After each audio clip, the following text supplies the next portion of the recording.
Youngstown is littered with abandoned fire stations. According to the website youngstownfire.com, there are 8 of them, 5 on the south side and 1 each on the 3 other sides.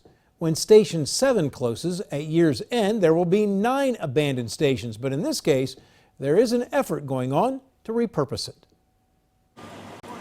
At the corner of Elm and Madison on Youngstown's north side, the cornerstone of Fire Station 7 sums up its historical value, erected in 1903. It's a wonderful building that should be maintained as part of the personality of this neighborhood. Jim Converse is a leader of Commonwealth, Inc., which has already spent $11 million renovating 5 buildings on Elm Street near the fire station. Converse says if the price is right, Commonwealth, Inc. would be interested in buying Station 7. Would Commonwealth be interested for $60,000 to $80,000?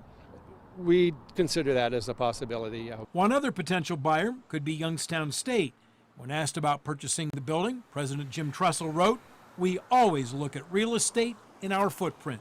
So we're not buying any of it. We want real answers, we want a real plan, and if at all possible, we want to save this station. Jonathan Blackshire, president of the Wick Park Neighborhood Association, has planned a rally for Saturday to let city officials know what his members want. But Blackshire also knows the fire chief has already said the station will close. We've got the florist across the street here who just went vacant, and of course the grocery store has been vacant for a while. You know, we don't need another black eye to this neighborhood. It's still a landmark on the lower north side. Bill Lawson of the Mahoning Valley Historical Society provided a picture of Station 7 in its original state with an ornamental slate roof and horses. I think it's definitely worth saving because of its place in the community.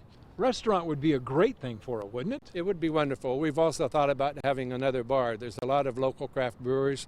We've had several people interested in those, and we're open. If someone has a good business idea that wants to partner with us on that, we'd love to do that. Now, the building that houses Station 7 is owned by developer Dominic Marchionda. I tried contacting him today about his plans for the building, but have not heard back yet. The rally on Saturday begins at 4 p.m. at the corner of Elm and Broadway, where they will walk the 5 blocks south to Station 7 to talk about keeping it open and the need for a comprehensive plan for fire protection in Youngstown.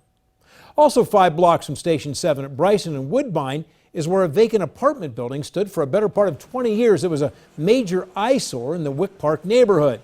But the building has now been torn down. The demolition started last week. Today, they were moving some dirt around, leveling the lot.